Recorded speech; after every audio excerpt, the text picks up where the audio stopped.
Alright, welcome back. This is Math 2, Unit 10. This is the worksheet that's entitled the Practice Test.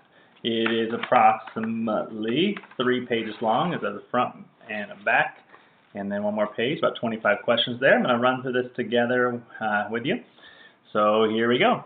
Alright, so first of all, let's take our first one. Simplify the expression. I have a to the 6th and a to the 1st. 6 minus 1 leaves me with a to the 5th.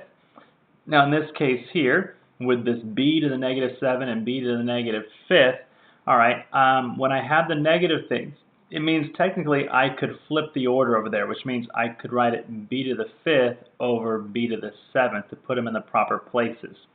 Okay, so I put the 7 on the bottom and the 5 up top. So now when I do a 5 minus 7, I end up with 2 left over here on the bottom, or the downstairs. So I'm going to end up with a to the 5th and, b to the 2nd when I'm all said and done there. If I was to go ahead and do it this way, I'd have negative 7 like this. I'd have negative 7 minus a minus 5. That becomes an addition problem, which leaves me with a negative 2. So I could have said I had a to the 5th and then b to the minus 2, but that minus 2 would have said, oh, move it downstairs to make it a to the 5th, b to the 2nd. So I get the same solution there. Number 2, we have to simplify this one. I have x to the 7/3, and that's a root 4. So I'm going to go ahead and write that root 4 as the 1/4 power. When I am taking an exponent and taking it to an exponential power, I multiply these together. So 7 times 1 is 7, and 3 times 4 is 12, and my base stays the same for x to the 7/12. Alright, moving down here. I have 6 to the 5/8, and then the root 4 and 6 squared. So I'm going to rewrite this with base form. So I have 6 to the 5/8, and this one becomes 6 to the, and then I do my exponent on top and my root on the bottom. Okay, so remember, exponents on the top, the roots on the bottom. Because I have the same base, I will add those together. I can't add 5/8 to 2/4 without having a common denominator. So I'm going to choose 8 because 4 times 2 is 8. So on the top, 2 times 2 is 4. Now I can add 5 plus 4 is 9. With an 8 on the bottom, and my denominator, or my base is 6. So I have 6 to the 9/8 power. Number 4, you don't actually need to do this one here. We're not going to have any of the scientific notation on this test, but just to kind of show you real quick how this will work. 6 times 4 is 48. Then I look at my base 10s, and I have 10 to the 4 plus 7 is 11. I can't leave that in that form. I need to have this as a single digit. So I want to move the decimal over there, make it a 4.8. Then I have to increase the value of my base 10 to 12. 4.8 times 10 to the 12, which should be choice B. Number 7, simplifying this here helps if I rewrite a little bit of this. Let's say if I was to get rid of the parentheses, this would stay a minus, but minus a minus becomes positive. So I have a minus 5 and a plus 9 root 10. So I'll combine these things. 7 minus 5 is 2. And then 4 root 10 plus 9 root 10 is 9, 10, 11, 12, 13 is 13 root 10. That's for number 5. On this one, I have to learn to distribute the 3 to both portions. 3 cubed is like this, and this one is x to the 1/3 times 3, or 3 over 1. 3 times 3 is 9, times 3 is 27, and then 1 times 3 is 3, 3 times 1 is 3, so I end up with x to the 3/3 power, which is really just 1, so I end up with 27x as my solution for number 6. Number 7. Alright, have to decide if it's rational or irrational. Again, irrational ones tend to have a lot of radicals in them and things that just don't simplify. Rational ones are fractions and whole numbers. So the square root of 9 is 3. 3 times 6 is 18. That's a regular old whole number, so I'm going to say it is rational. This case here, I have 9 minus 2 is 7. 8 minus, because that's a minus there, 12 gives me a minus 4 root 11. Because I have a radical in my answer, it is irrational. Same radical, so 13 plus 15 is 28. Root 11 still has a radical, so it's irrational. Square root of 2 stays the square root of 2, and 144 square root of that is 12, so I actually write it out as 12 square root of 2, like so, but because it has a radical, it's irrational. The square root of 121 is 11, plus 11 equals 22, a natural whole number there, so it is rational. Turning over to the back side. Back side's a little bit funky. I didn't like this one at first, and then I redid it and said, okay, it's not that bad. We have to decide, and this is something that's not on the other review, but is here, but you have to be able to do this for your unit assessment, so make sure you kind of get this figured out. We have this equation right here, this part right here. I have to decide if this is equivalent to these 5 numbers here. The best way to do that is going to be to take this and to actually simplify it.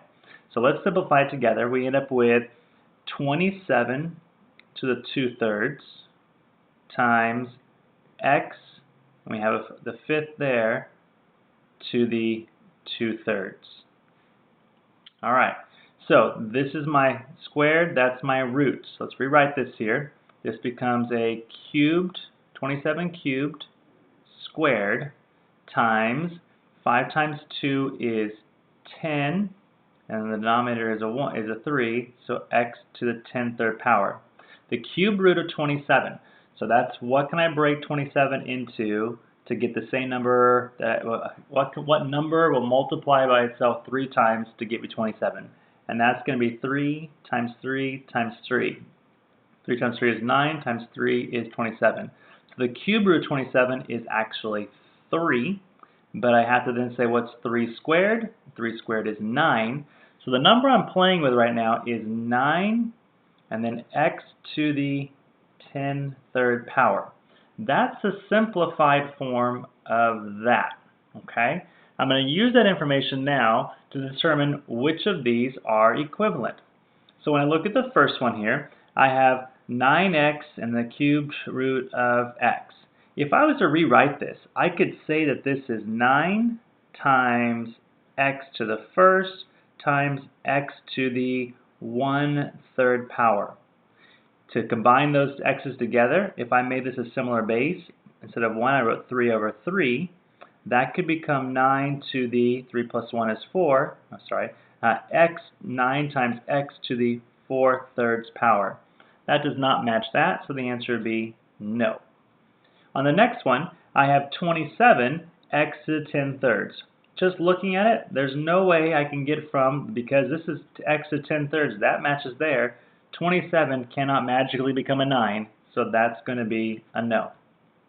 On this next one, alright, I have 9, the cube root of 9 x to the 10th. You might be tempted to say, well, that's pretty close. Not quite. If I write this out again, what I end up with is 9, and this is to the 1/3 power, times x to the 10⁻³ power. So that's if I take the cube root and put it back amongst each part. So I had this 9 to the 1/3, that doesn't match a whole 9, so that's also going to be a no. On this last one here, I have 27 to the 2/3 times x to the 10⁻³. So that part's okay. The question is this 27 2/3. So when I look back at my notes, well, let's do it this way. 27 2/3, that's going to be the cubed root of 27 squared. Okay, I already know that part's okay. The cube root of 27, we said a minute ago, was 3. And 3 squared is 9, which means that this part does match my 9 over here, so this is a yes.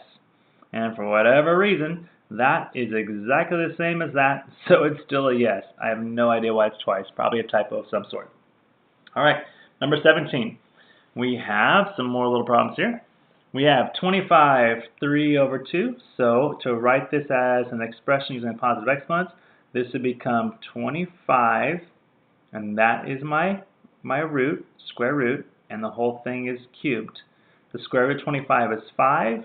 5 cubed is 5 times 5 times 5, which equals 125. Number 18. This is a fun one here, at least I think it's fun. We have a basic block right there, but right here I notice that I have that section is all squared. So I have to distribute that square to these two parts. So I'm going to rewrite this first part, 7 times x to the 11th, y to the 5th. And now I'm going to do negative 5 squared is positive, sorry about that. Negative 5 times negative 5 is positive 25. And then a negative 7 times 2 is a negative 14. And I still have this y to the 6 hanging out to the side. Now I can go ahead and multiply my whole numbers together. 25 times 7. All right, let's do that there. 25 times 7 is 5, 3, 14, 15, 16, 17, 175. And now I'll combine things that have the same base. X to the 11th. And, oops, sorry, that's an x right there. Sorry about that. That was an x. X to the 11th and x to the negative 14. That becomes x to the negative 3. y5, y6 is y11. I don't want to have a negative exponent, so I will rewrite that as 175 y to the 11th power over x cubed for number 18. Number 19, all right, a couple of different ways of looking at this one here. I could look at what do I have tops and bottoms. I can do some flipping ahead of time. It's kind of up to you. What do you see? What do you want to do? I'm going to go ahead and go this way first. I'm going to do 33 divided by 11 is 3. All right. I have m8 and I have a minus 6. So for the m, it's 8 because I'm doing this minus the denominator. I have 8 minus a minus 6. 8 minus a minus 6 equals plus plus 14. That's positive, so I have m14. For the ends, I have a 6 there and a 12 there. That means that the denominator is going to win out, and I'm going to have, think of it this way, I have 6 minus 12. That gives me a minus 6, which means I'm still going to be in the denominator downstairs, so n to the 6th power. This is the funniest one in one sense. I could flip-flop the two terms and then subtract, or I could just go ahead and do a minus 3 minus a minus 8, and that becomes a positive. So I'm left with 8 minus 3 equals 5. So in this case, that's a positive. I'm going to put the p up here and with the 5th power there.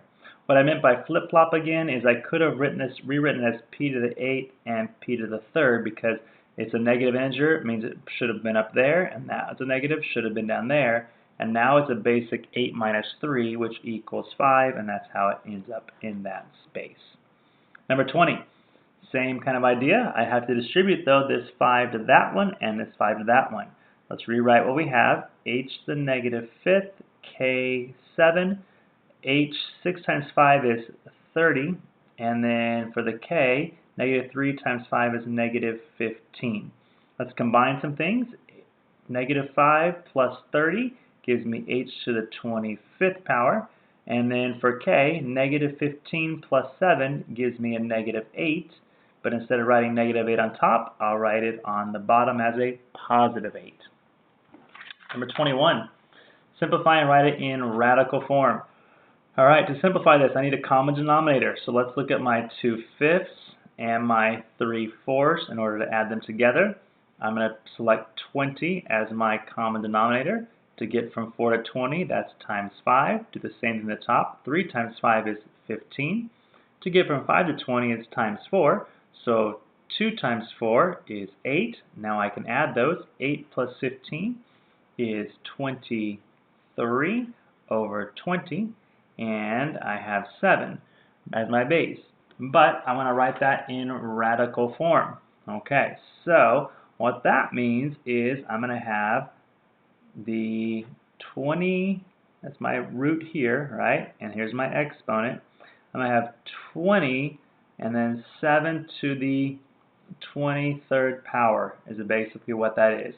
Now that can be reduced some more, okay? Because if I look here, do I have 27s in underneath this radical? Yes, I do. I have 23 of them actually. So if I subtract 20 of them and pull them out, I can pull out 1 7, the whole group. I can make one group of 7, and what's left inside is going to be 7 to the, what remains? Third power. And that's a simplified version of that one if I'm not mistaken. It's a little different. There were a couple on the other review sheet like that with some X's that we had to pull some things out of. Again, the way to think about that, this is too big to really do, is to write out all the 7s, 23 of them, right? You write them all out and ask yourself, can I make a group of 20? And the answer is yes, I can make one group of 7. Okay, can I make group 20. One group of 7, and that's how that works out there. Last section here, 22. We have to solve for x. So this becomes 81. There's my power. There's my root times 81. There's my power, and there's my root. I can combine them because they have, combine them because they're the same base. So I have 81 and over 10 over 4, which equals, and it says here 81x over 4. So the value of x is 10. Same thing for this one. I have 5 to the 7/4, and this is going to be times 5 to the, there's my power of 6, my root of 8, but it's all negative because it's in the denominator down here. I need a common denominator, so I'll make this one 8. This is times 2. Times 2 is 14. 14 minus 6 is going to be 8 over 8, right? So now I have 5 and 8/8 equal to 5 and x over 4. Well, in order for that to work there, I can't say it's equal to 8. I need to make sure that because it's 8 over 8, that is a value of 1. What value of x will make this equal to 1? X has to equal 4 in order for that to be 1 as well. And that's if I did everything right. Just double checking real quick. 6 over 8. Yep. And we subtract 14. Yep, good to go. Number 24. We have 6 to the 3/5, and then exponentially, I'm going to go up to the 1/4 power because of that 4th root there equals 6 and then 3 over x. Because it's an exponent to an exponential power, I multiply those together. So that becomes 6 to the 3 times 1 is 3 over 20 equals 6 to the 3 over x, and my missing value for x is going to be 20. All right, determine equivalent expression to a negative 15. A couple ways of doing that. I could say I have a, there's more than one answer here. This could be a to the 5th to the negative 3rd power, because that would then multiply to give me that, right? I could say that it's a, and I could have a negative 20 plus 5. And if I was to add that up, that'd be there as well. So a couple different ways. There's lots of ways to make that one work, but that's just a couple samples. Okay, hope that helps you out a little bit today, and that you kind of get yourself reviewed and ready to go for your test. Thanks.